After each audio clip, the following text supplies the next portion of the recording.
Hey, this is John Bohlinger of Premier Guitar. I'm with Sam Kiszka of Greta Van Fleet in Nashville. Sam.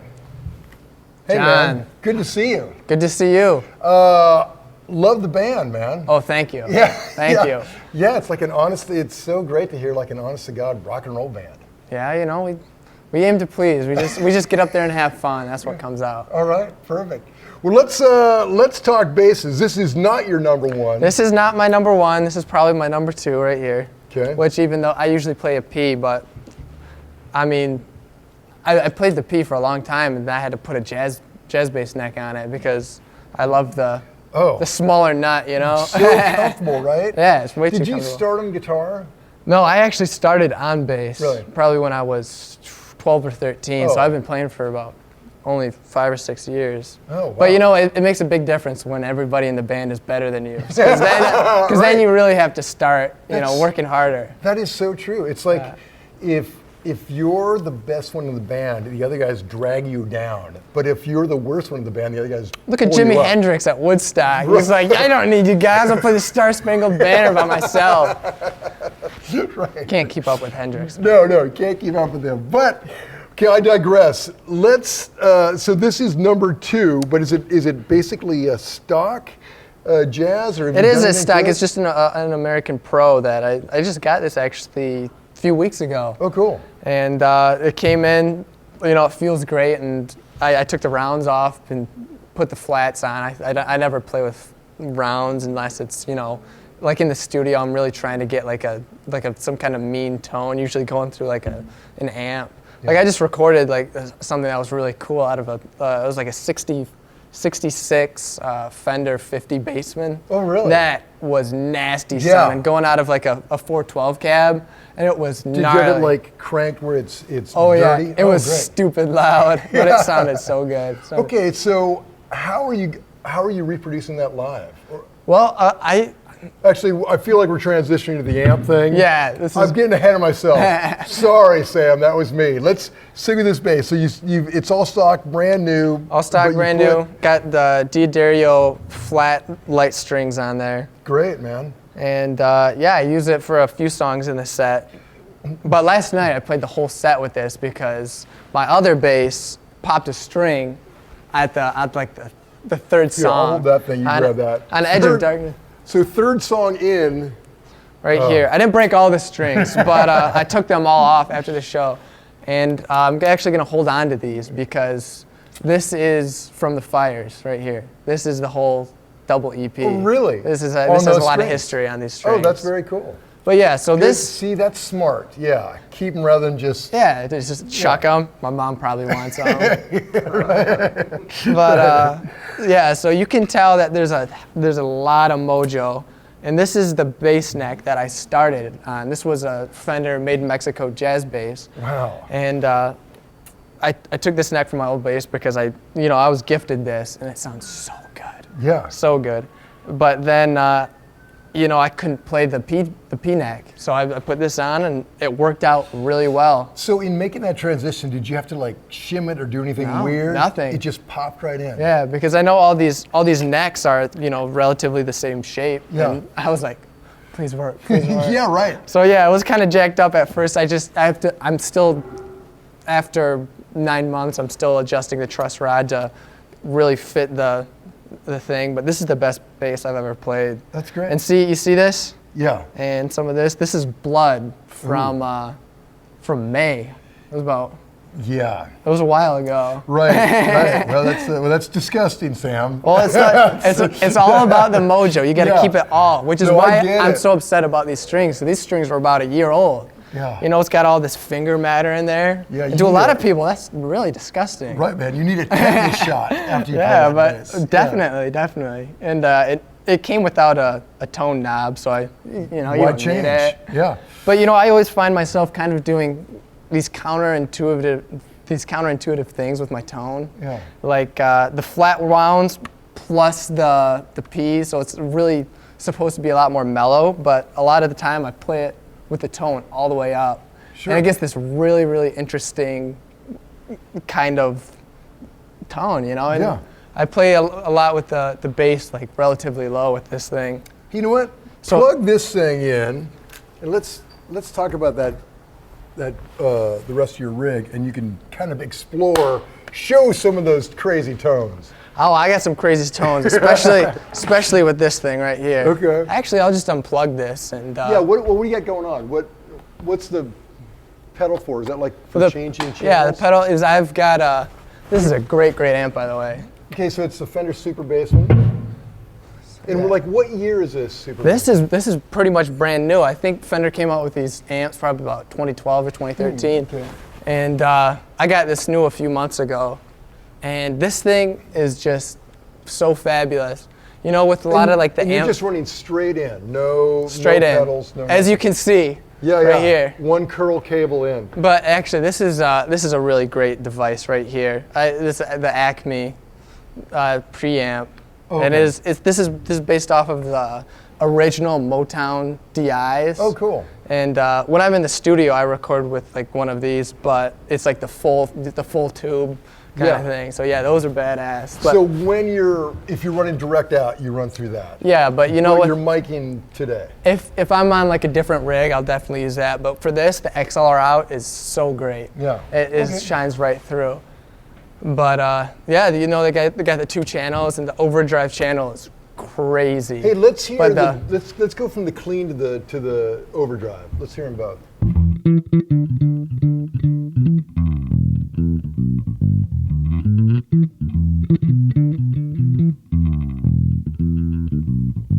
Because you know, you got I really like the bright tones. You know, Right. not too clanky, but I like to cut through in a mix because my style of playing isn't very. You know, I think a lot of guys kind of just follow chord progressions. On the lower strings, but I find myself not being really entertained by that because I learned from guys like Jack Bruce and John Entwistle, and they're doing crazy shit like.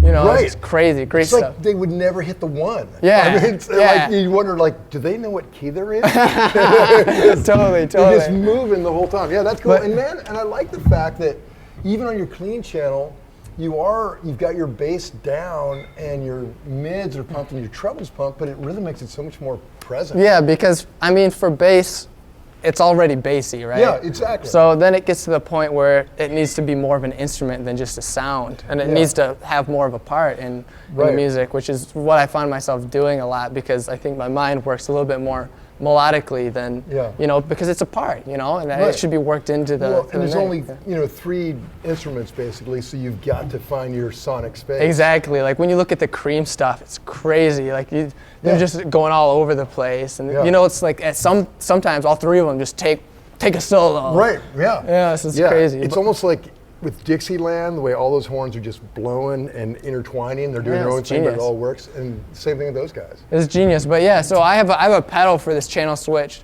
The normal one's called Vintage, and then you switch it over, and it's an overdrive. Oh yeah, let's hear that. And so this is you can blend it in, and which is 100%. 100% blending. You need all that blend. Yeah. But this is gonna be very loud because this is for like. On Black Smoke, when there's a bass solo, it goes.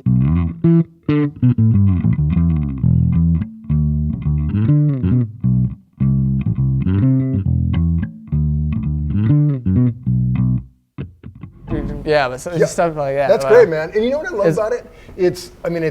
There's some drive in it, but every note's clear. It's not exactly. Like bass fuzz when it just turns into a big kind of fart and you can't distinguish a note. Yeah, you know what? That's badass too. That's badass too. Don't get me wrong. The fart where it just sounds like a big fart. Like.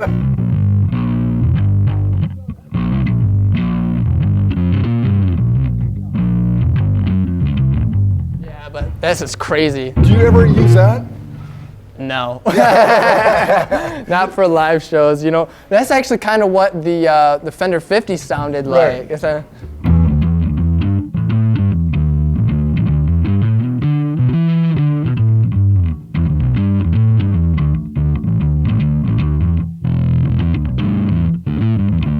But yeah, that's some crazy fuzz. That's some crazy fuzz. But I really love that. Yeah, well, that's great, man. It sounds killer. So that couldn't be easier. A Fender Jazz or P straight into that, and then your cab is that huge boat anchor Ampeg 8. You need it. You need the Yeah. 810 because there's I actually played, this is funny, I played through an acoustic 360 rig, Yeah. which is, the giant 118 that faces Right. backwards. And, they have the amp down here in it, and then they have, the head is just a preamp. That thing is absolutely crazy. Vernine White of Earth, Wind & Fire, Yeah. we did a rig run on him, and back in the day, that's what he was running through, the Yeah, big no, acoustic. and like in the late 60s, early 70s, everybody was using that. Yeah. Like I look at all kinds of different footage. Like I saw it with the Jackson 5, Right. Crosby, Stills, Nash and Young. Yeah. They were like the go-to amps at Woodstock. Yeah. So those things are wild, Yeah. but it's hard to get a lot of tone out of them. No, huge, impractical, not Yeah. that loud, but huge. And they're very woofy, There's Yeah, not yeah. like with this, it's like there's so much tone in it. You can hear Right. like the little crackle and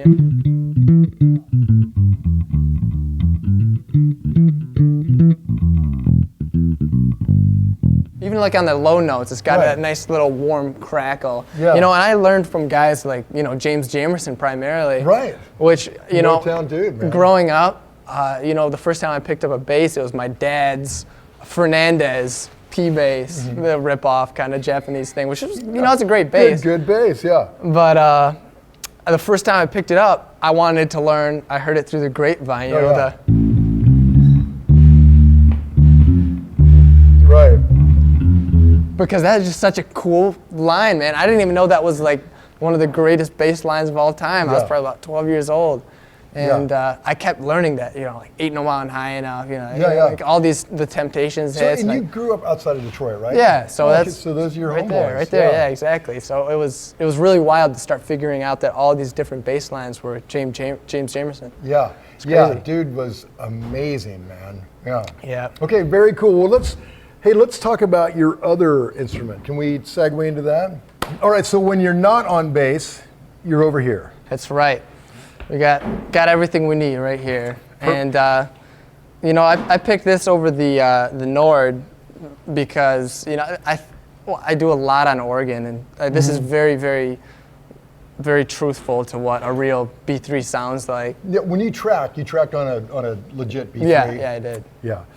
But we have songs like Flower Power where I want to be on keys for that, and then it was like, okay, I'm on keys, and then it kind of turned into, okay, what about bass? Because I need both hands to really do any justice to it. Yeah. So then I had to get bass. Right. So that's where the pedal board came in. Yeah, and that's like man, that must have been tough to learn to do, right? at first, it kind of is, but then it becomes, like it's just another part, a moving part, and it was great moving from bass to keyboard, like it's already a natural thing to know what the bass is doing. Right. And I kind of learned that from Jimmy Smith, which is like Sure. the inventor of the jazz organ trio. Totally. And he played with like a full pedal board, like 3.5 octaves, which maybe someday I'll get there. Yeah, that's wild, man. But he was wild, doing bass lines with his left hand, doubling it to make it kind of sound more like an upright. Then you didn't have to pay a bass player. Yeah. Yeah. And he was doing these crazy rhythm things, these crazy lead things, and his right hand is like, that is what I want to do. Right. So can you? Hell no. Maybe someday. But, that dude is a genius, man. Yeah. So you ever do the Geddy Lee thing where you like on bass and you just lean over and just hit a couple? I'm usually too occupied on one or the other. But I have Leslie switch right here. Just the basic expression pedal, and Right. all works really well. After you guys get the full-on platinum album, then you can have the full B3 rig. Yeah, exactly. Yeah. And we can do that. When somebody else is you're calling all your stuff. Uh-huh. Yeah. There's a lot of people that actually argue that these are better because when you get an organ like a A100, C3, or B3, which are all the same in the guts, you have it, and that's the way it is. You can't change anything about it. That's so every organ has its own character, but the parameters that you can set on this are absolutely wild. Like you have all of the 9 tones right here for any drawbar setting. And that's great to actually have physical drawbars. But then you can change like how the 2 2/3 drawbar sounds on just this one key. So Really? it like crazy, and there's like 8 different Leslies you can do, a bunch of nerdy stuff. You know, you Yeah, can I really, was gonna say, you man. can really delve into that. For a guy that has no pedal board, you're really going off the nerd deep end. Yeah. on the So key yeah. thing. So when we're playing, I like to incorporate a lot of different sounds, like mellotron samples, Right. which this has great mellotron samples. So I like to add a little bit of flute in the background. I like some outros of Yeah. things, and so That's there's a cool. lot of screwing around. You know, it takes a lot of. That's actually the hardest part of playing this thing is knowing, you know, okay, I gotta sacrifice one hand to put something in here, Right. or like I gotta turn this off. I add this effect. I need to, you know. So it's like really playing the Yeah. keyboard. It's a big part of actually. It's got to be fun during the set too to like split it up. I mean, Yeah. make you like that much more appreciative of bass when you get back from that. Yeah, it's really cool that you know, we can incorporate that into our set, and that we have the, you know, the kind of dynamics to be able to, because then Jake will go to acoustic, Yeah. and then I jump on, you know, keyboard. It's really cool. It's How a good many opportunity. songs do you do on Keys in a Night? 2. Okay. 2, yeah. Perfect. We do Flower Power, and we do one that isn't released yet called You're the One. Okay. Which is, you know, more of the ballad type, and yeah, so it's great to be able to kind of take a break Yeah. from bass and then kind of step into the forefront where I can really shape what's going on a lot more. Right. Yeah. Be the polyphonic guy for a minute. Yeah, exactly. Yeah. Like, oh, look, I'm not only the bass player. Yeah, Because yeah. when I picked up keys, I was like, bass players don't just play bass. Right. That's not a job at all. Sorry to all the bass players out there. Some of them do, maybe. I don't know. But Yeah. no, you're right. The ones, I think the great ones do play a lot of instruments. It's just kind of part of it. Yeah, because you look at guys like Jack Bruce and, you know, Oh, man. like multi-instrumentalists, really got into like the Indian classical kind of sitar, you know, which is kind of where he got that thing he does with his fingers, like Yeah. back and forth really quick. That's how you play. And Yeah. it's Yeah, John incredible. Paul Jones, too. Yeah, you man. look like guys like John Paul too, like one of Played mandolin part yeah, of the time. yeah, played everything, Whatever, yeah. everything. Yeah, killer. Okay, man, hey, well, congrats. Love the band. Thank you guys you, will John. take over the world. Till next time. Hey, I'm with Jake Kiszka of Greta Van Fleet. Jake, man, good seeing you. Good seeing you. Love your band. Well, thank you, man. Thank you. It's Now, all right. Yeah. Now, this guitar, this is the coolest. Jake was telling me about this guitar beforehand. Coolest rock and roll thing I think I've heard in a long time. Hit it. Well, this happened to me last night, and this is a common thing with this model. It's a 61 Les Paul. Legit 61 Les Paul. The first year of the SG, but still called the Les Paul back Les then. Paul, yeah. And lovely checking on here. But yeah, last night, which is a common thing with this model, either, you know, usually right here in the neck, where the neck joint meets the body, kind of cracks there. But last night, I found out that this whole section had been entirely cracked all the way through the back, and the only thing really hanging on to holding it to the body is this electrical piece right here. So your So- 61 SG is being held together by duct tape. That's right. Yeah. a little gaff tail Gaff there. tape, yeah. Very rock and roll, man. That is very rock and roll. So other than the gaff tape, it's all stock. Yeah. Yep, So- entirely stock, yeah. God, that's great, man. What a great guitar. Now, did you record the album on this one? I did. I recorded a lot of the songs with this and a lot of the solos. You know, I mean, based on whatever amplifier you kind of go out of, you can get really quite a dynamic amount of tones with this thing. They're amazing. Those PAFs are amazing. It's yeah. an amazing And they only guitar. made those for 2 years as well, 61 and 62. Wow. Yeah. Really? Yeah. But now, do you ever use that side whammy at all on it? I don't. They actually went in and put this up, you know, boarded it. Yeah. Because it threw the tonality off so much. Sure, yeah. But when it did work, it's interesting because this whammy is actually set to, you know, Sideways. go sideways. Yeah. Yeah, it's probably a terrible design, but an amazing, Yeah, right. amazing guitar. That's Feat great. of ingenuity. You know? Yeah, right. Yeah, incredible. And so are you working your volume and tone a lot as you play on it?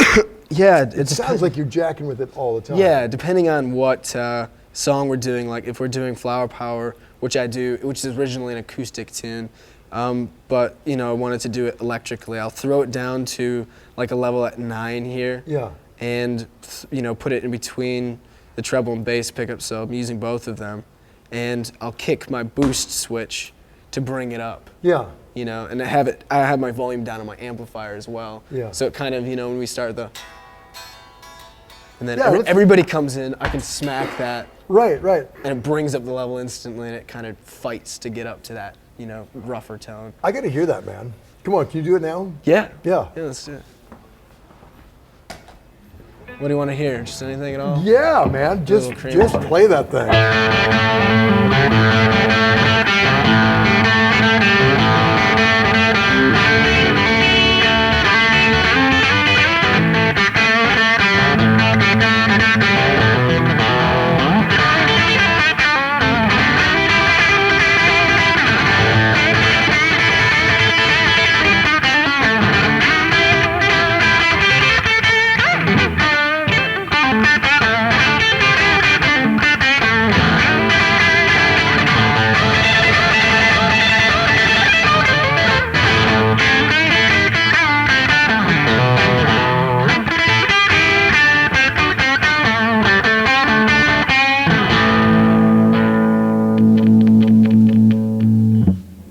That's great, man.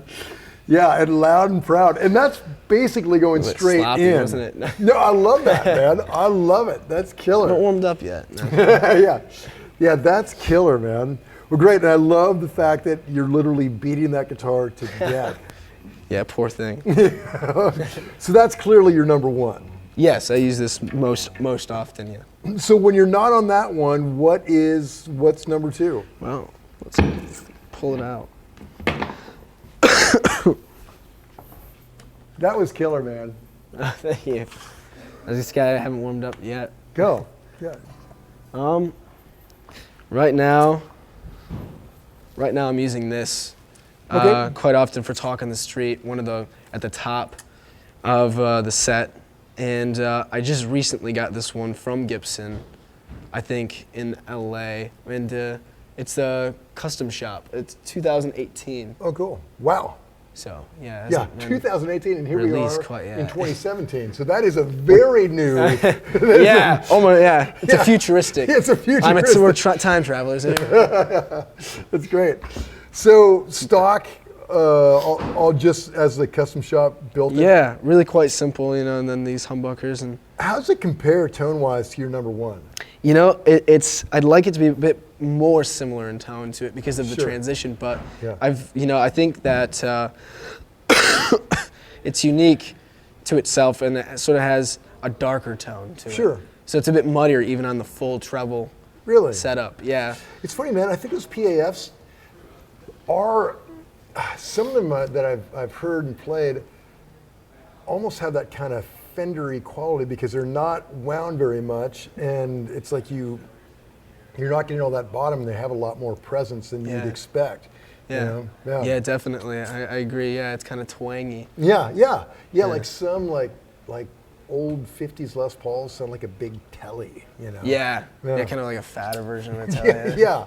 Yeah. Well, that's cool, man. So yeah, this one's pretty straightforward, and I use a capo. I don't like to use capos because I can just transpose something, but you know, to make it easier, this is where Josh is kind of singing at. Yeah. So that's kind of how the song was written, and that's why I've, you know, played Talk on the Street with this capo on the third. Cool. And then what strings do you run? I'm using D'Addario 10 gauge. Okay. And I use 12 gauge for the most part of my life. Wow. Yeah, like you know, I think it was standard. Yeah, up until like last year. Yeah, about last year that I switched to 10s because when I got that Les Paul, it was you know, I had 10s on it. I'm like, it was way easier to play, and it kind of gives me Duh. yeah.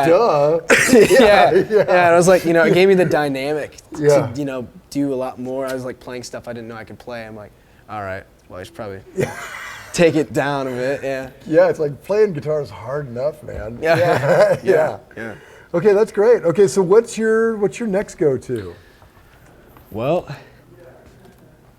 this is an interesting one. Yeah, that's too it's cool. Called a cooter caster, so it's kind of like built from a Fender body. Yeah. And these are actually lap steel pickups. Oh, how great! So who did this? My producer actually had this made, and I you know, asked him if I could borrow it and take it on tour. Yeah, but you know, there's a song that will probably be released on the first album out that uses this guitar, and I use this for slide work. Oh, cool. Yeah, and so. So it started its life as a Strat. Yeah. And then removed that one, went with a single tone and volume, and then those two lap steel pickups. That's great. You know what? And I kind of like that too. Just two controls. That's really all you need. Yeah, I mean just volume and tone. Yeah, having two tone controls on a Strat has always seemed so weird to me. Or it's like a better idea. Yeah.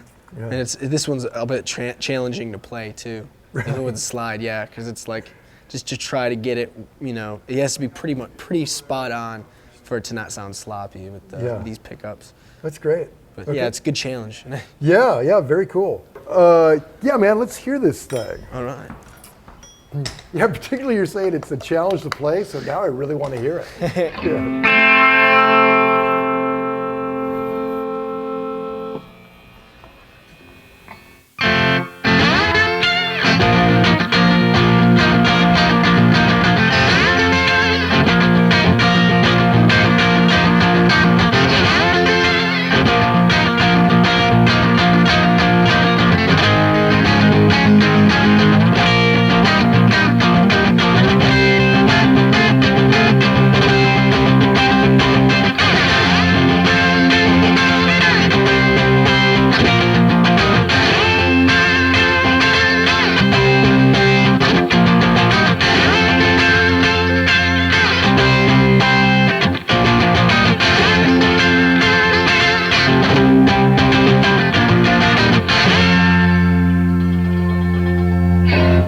That's great.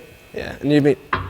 Yeah, totally fun. microphonic. Yeah, those are the best. Yeah. Yeah, that's great. So it gets to use the necklaces on it. Right. You know what I dig about it too? It's like the tone, those old rock and roll tones, songs from the 60s, and they're not that dirty. Right. I mean, they're like, that's like as dirty as they ever get. Yeah, I think, and I like that about it because it's like, you know, it's be really easy for someone to just crank a bunch of distortion and kind of get anything muddy out of it. Yeah.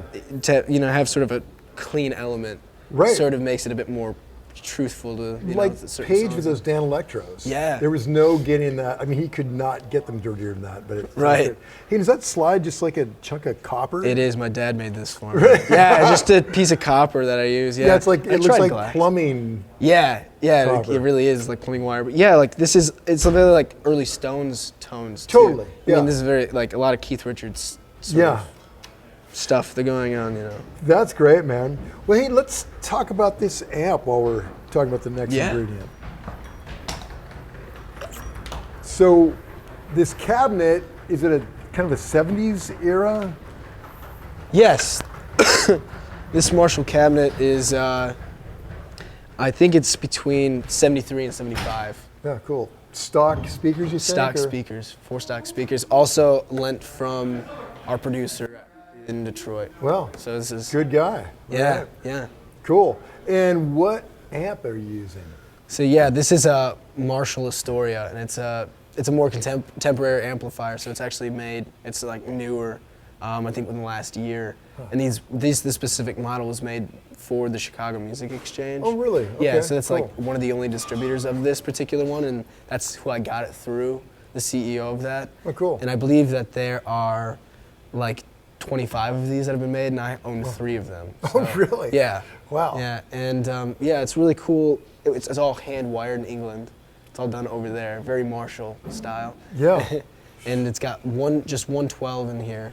And you're miking the 12 and then miking the cabinet Right, too. and I'm running it through that Marshall cabinet. Great. So it's, you know. So you're a 512. Yeah. Yeah. Yeah, exactly. Yeah, that's 512's coming right at you. Yeah. That's great. So when you also have like an acoustic element to your music. So Yes. what acoustic rig are you traveling with? Well, we've got a J45. Oh, standard of the industry. Yep, that's right. And this one's actually a limited edition that they make in Montana. Right, my home state. Really? Yeah, All true. right, man. Yeah, that's great, man. What a pretty sunburst too. Yeah. Yeah. So do you know what kind of pickup is in it? I don't know. Whatever Considering as a fisherman. Oh yeah, I'm whatever assuming. it came with from the factory. Yeah, but it's all still stock. And you're just running straight into, is it this DI right here? Yep. Yeah, you can pull it up. Yeah, your brother was talking about that. Yeah, this one was made, is actually a product of Al Sutton of Rust Belt Studios and Acme Audio. Your home state. Our home state, yeah. Right in Michigan. So yeah, it's a cool. It's a pretty badass. It looks like an old Russian military grade something. Yeah. That's cool. So just you run straight in there, no effects. Right, yeah, right through the board. Yeah. And yeah, we use this for "You're the One," the song "You're the One" in this set. Yeah. So yeah. Very cool. Okay, let's talk about that pedal board. All right. Well, now I kind of your story has does it have a boost built into it? Yes, it has a boost built into it, and then an effects loop.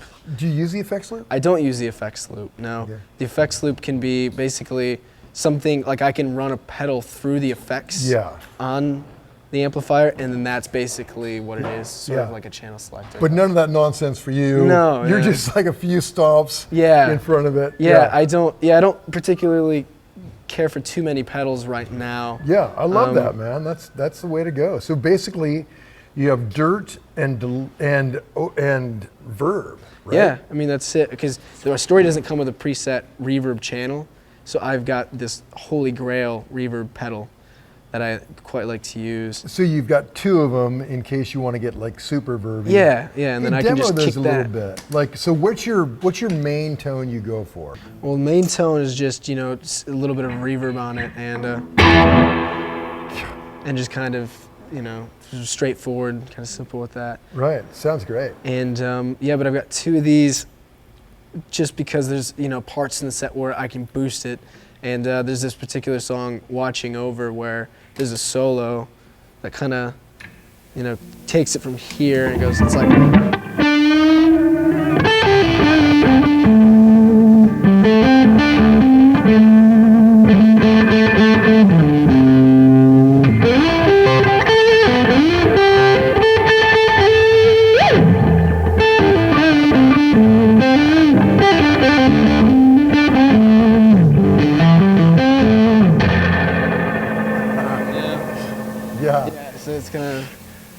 So that's that's fun to do. Yeah, right. And kind of play around with it. Yeah, that's always fun. Yeah. And that's why that 61 SG is broken, because you're That's exactly. That's a good way to go. Good for you, man. Beat it up, Okay, and then in front of that you've got, what is that black thing? Oh, this is a Jex Telez Range Lord, and again that's another company that's out of Detroit. Oh, cool. And what's it sound like? It's kind of got a fuzziness to it. It's essentially a boost pedal, but I only use it for lifting the boost a little bit more if I need it. So it's like, it's kind of trebly too. It's like, so this is it's just straight tone.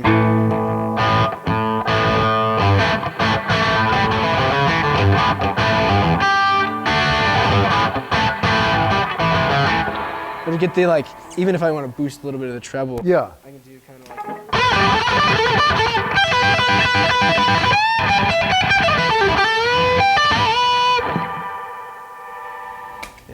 Yeah, that's great. So it's cool. So it's just kind of like a treble boost. Sure, yeah. Love it, man. That's great. What I love about it is you never lose the characteristics of just those PAFs, that guitar through a Marshall. It sounds like that. Yeah. Yeah, sounds great, man. And you play great. And then you've got the standard of the industry Korg TU3. Great. Voodoo Labs powering it. Yep. Yeah. Great. Well, hey, man. Loved it. Congratulations. I think you guys will take over the world. Peace. Cheers. Till next time. Don't forget to sign up for PG Perks, your all-access pass to exclusive gear giveaways and discounts on PremierGuitar.com.